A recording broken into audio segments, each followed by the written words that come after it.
வாழ்க வளமுடன். இனிய காலை வணக்கம். இந்த தளத்தில் இயங்கிக் கொண்டிருக்கக்கூடிய அனைத்து நல் உள்ளங்களுக்கும், சிறந்த ஜோதிடர்களுக்கும், மிகப்பெரிய சிந்தனையாளர்களுக்கும் முதற்கண் இனிய காலை வணக்கத்தை உரித்தாக்கிக் கொள்வது உங்கள் தாராபுரம் நந்தி ஜோதிடர் MK சுவாமி நாயனார். வாழ்த்துக்கள் ஐயா. முதலில் பாவக்கிரகங்கள் நின்ற இடத்தில் இருந்து பார்க்கக்கூடிய இடங்களை மட்டுமே அது கெடுக்கும். நின்ற இடத்தை தன் நிலையை உயர்த்தி கொடுத்து தக்க வைக்கக்கூடிய செயலை பாவக்கிரகங்கள் சிறப்பாக செய்யும் என்பது சோதிட இதிகாசங்களில் ஒரு அற்புதமான அனுபவ சித்தாந்தம். மறுப்பதற்கும் யாரும் இல்லை. சுபர்கள் நின்ற இடத்தை கெடுத்திடுவார்கள், பார்க்கின்ற இடத்தை கொடுப்பார்கள் என்பது அது ஜோதிட பாடல், ஜோதிட பாடம், ஜோதிடத்தில் கொடுக்கப்பட்ட விதிமுறைகள். அதை யாரும் மறுப்பதோ அல்லது அதை தவிர்ப்பதோ யாரும் இல்லை.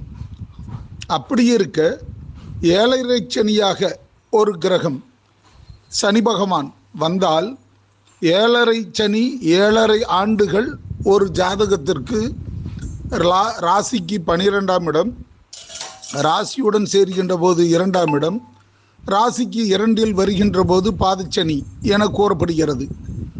அப்படி இருக்கின்ற பொழுது எப்படி அந்த சனி பகவான் நின்ற இடத்தை நன்மை செய்யாமல் கெடுக்கின்றார் என்றால், அனைவரும் அலறியடித்து கொண்டு ஓடிவிடுகிறார்கள், 7.5 வந்துவிட்டது என்று.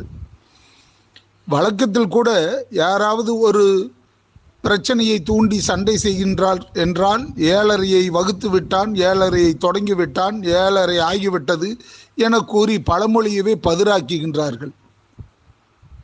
ஐயா, முதலில் தெரிந்து கொள்ள வேண்டிய மிக முக்கியமான அவசியம், 7.5 சனி என்பது லக்னத்திற்கு 12ஆம் இடத்தில் இருந்து சனி பகவானுடைய கொடிய பார்வை 7ஆம் பார்வை, 2வது 3ஆம் பார்வை, 3வது 10ஆம் பார்வை. இந்த 3 விதமான ஒரு மாடலேஷன் தான் இந்த கிரகம் வேலை செய்கிறது என்பதை முதலில் நீங்கள் உணர வேண்டும். 12ஆம் இடத்தில் இருக்கின்ற போது விரயம் என்ற ஒரு வார்த்தையை வைக்கின்றார்கள். அது எப்படி விரயத்தை தரும்?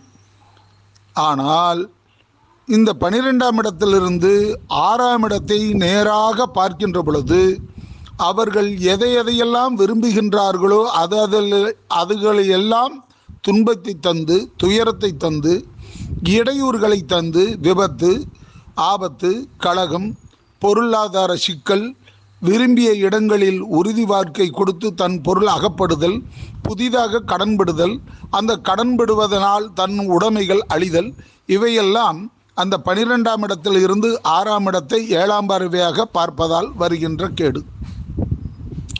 அப்படி 2.5 ஆண்டு காலங்கள் ஓடுகின்ற பொழுது நன்னடத்தையும் நற்பெயரையும் இழந்து விடுவான்.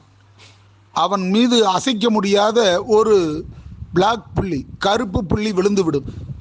ஆகவே அவர்கள் அந்த 2.5 ஆண்டு காலம் யாரிடத்திலும் எதையும் எடுத்துரைக்க முடியாமலும் அல்லது தனது காரியங்களை செய்வதற்கு உதவி பெறுவதற்கு இயலாமலும் முன்னுரிமை கொடுப்பவர்களே புறக்கணித்து விடுவார்கள். ஆக அதற்கு பேர் 2.5 ஆண்டு காலம், அதற்கு விரயச்சனி என்று பெயர் வைத்துள்ளார்கள். நன்றி.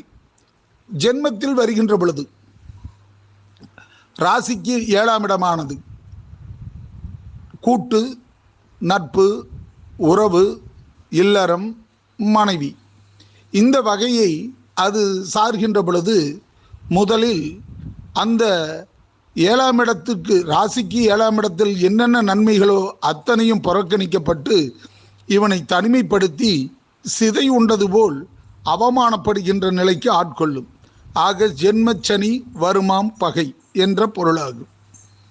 சரி, ராசிக்கு 2ஆம் இடத்தை 12இல் இருக்கக்கூடிய சனி பார்ப்பதால் முதலில் இளம் வயதாக இருந்தால் கல்வி, யவர்ண பருவமாக இருந்தால் உடல், உழைக்கக்கூடிய தரத்தில் இருந்தால் பொருளாதாரம், செல்வம், இவை மூன்றையும் கெடுத்துவிடும் 12இல் இருக்கக்கூடிய சனி. அப்பொழுதுதான் அவர்களுக்கு பொருளாதாரத்திலையும் கல்வியிலையும் உடல் ஆரோக்கியத்திலும் உடல் விபத்து சம்பந்தப்பட்ட தொல்லைகளையும் கொடுக்கக்கூடியவனாக மாறிவிடுகின்றார். ஆனால் ஜென்மத்தில் இருக்கின்ற பொழுது ஜென்மத்தில் இருந்து 3வது இடமாக பார்க்கின்ற சகோதர ஸ்தானம், அதாவது இளைய சகோதரன் என சொல்லக்கூடிய அந்த ஸ்தானம், அவர்களை பார்ப்பதால் இவர்களுக்கு முன்னுரிமை கொடுத்து காக்கக்கூடிய சகோதரர்களை இவர்களை விட்டு பிரிந்து பகையாகி அல்லது பழியாகி அல்லது புரியாமல் விரயமாகி கடன்படுதல், யாரும் உதவி இல்லாமல் போவதால் ஜென்ம சனி வருமாம் பகை என்பது பொருளாகும். சரி, 2வது இடத்திற்கு, அதாவது ராசிக்கு 2வது இடத்திற்கு சனி பகவான் செல்கின்ற பொழுது ராசியை சுகப்படுத்துகின்ற 4ஆம் இடமான சுகமான இடம் சுகஸ்தானம், சந்திரகேந்திரத்திற்கு 4ஆம் இடம் சுகஸ்தானம், அந்த இடத்தை 2ஆம் இடத்திலிருந்து பார்ப்பதால் இவன் பொருள் தேடாமலும் பொருள் இல்லாமலும் புகழ்ச்சிக்கு மட்டுமே அடிமையாகி அவன் பேராசைப்படுவதால் அவன் பெறுகின்ற சுகத்தை இழந்து விடுகின்றான். முதலில் இந்த சுகத்தை இழந்தால் விடயமில்லாத கடினமான கஷ்டம், கலகங்களால் ஏற்படுகின்ற விதர்ப்பமான உறவுகளின் பகை, சகோதரமாக வருகின்ற உறவுகளால் எதிர்ப்பு, நண்பர்களால் பெறுகின்ற நல் நடத்தையின் நட்பு பிரிதல், தன் தைரியமும் மனமும் தளர்ந்து போய் வருகின்ற உறவுகளால் பெற்ற பிள்ளைக்கு சில சகல காரியங்களை செய்ய முடியாத தடயம், இப்படியெல்லாம் சேர்ந்து அவனை ஆட்டி வைக்கின்ற நிலையை பெற்ற சனி பகவான் நின்ற இடத்தில் எப்படி பலன் தருவான்? தரமாட்டான். அதைத்தான் 7.5 என்றால் எல்லாரும் அலறி அடித்து ஓடிவிடுகிறார்கள். ஆக பாவக்கிரகங்களும் இடம் பார்த்து நிற்காவிடில் நற்பலன் தராது என்பது எனது கருத்து. அதைவிட பாவக்கிரகங்களில் அதிக தலை சிறந்த கிரகமாக இருப்பது ராகு. இந்த ராகு சனியுடன் இணைவு பெறுகின்ற காலத்தில் பார்த்தால் அப்பப்பா ஈடு கொடுக்க முடியாத துன்பம். இந்த துன்பங்களில் ஏற்படுகின்ற பொழுதுதான் நஞ்சு உண்டு மரணத்திலிருந்து விடுபடுவது, நஞ்சு அதை விரும்பி உண்பது, அதற்குண்டான மனநிலைகள் பாதிக்கப்படுவது, அல்லது விபரீதமான உணவுகளை செரிமானம் இல்லாமல் அவர்களுக்கு உணவு நோய்களாக மாறுவது, இப்பேற்பட்ட தொல்லைகளை எல்லாம் கொடுத்துவிடும். ஆக இந்த ஜாதகர்கள் எப்பேற்பட்ட நிலை இருந்தாலும் அவர்களுடைய மனநிலையும் வாழ்க்கையும் திடம் இழந்து போவதால் 7.5 சனியில் இவர் பட்ட துயரத்தை பூரா மீள முடியாத துன்பத்தில் இருந்து அந்த தருணத்தில் உதவியவர்களை மட்டுமே மனதில் வைத்துக்கொண்டு தான் உயர்ந்த தருணத்தில் வருகின்ற பொழுது இவர்களுடைய உதவியவர்களுக்கு மட்டுமே உறவுகளாக வாழ்வார். அதைத்தான் பெரியவர்கள் சொன்னார், கெட்டவன் கெட்டானாகில் கிட்டிடும் அது ராஜயோகம். எவன் ஒருவன் கெடுகின்றானோ அந்த தருணத்தில் யார் உதவி செய்கின்றார்களோ அவர்கள் கெடுகின்ற பொழுது இவன் கொடுத்து உதவுவார் என்பதே பொருள். சில சோதிட சித்தாந்தத்தில் உள்ள பாடல்களை நாம் புரிந்து கொள்ளாமலும் தெரிந்து கொள்ளாமலும் அதை பற்றி ஆய்வு செய்யாமலும் நாம் இருப்பதால் நம் வாழ்க்கை முற்றிலும் கோணலாக மாறிவிடும்.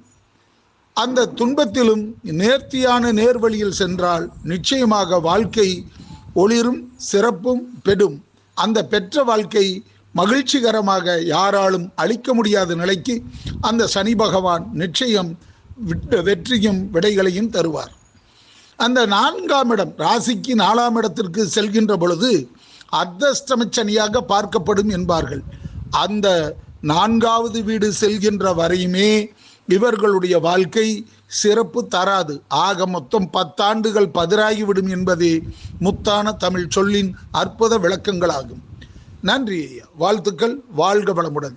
அடுத்தது இந்த சனி பகவான் எந்தெந்த இடங்களில் இருந்தால் நற்பலன் தரும் என்ற பாடத்தை விளக்கமாக வைக்கின்றேன். வாழ்த்துக்கள், வாழ்க வளமுடன். இங்கனம் தாராபுரம் நந்தி ஜோதிடர் MK சுவாமி நாயனார். வாழ்த்துக்கள் ஐயா, வாழ்க வளமுடன்.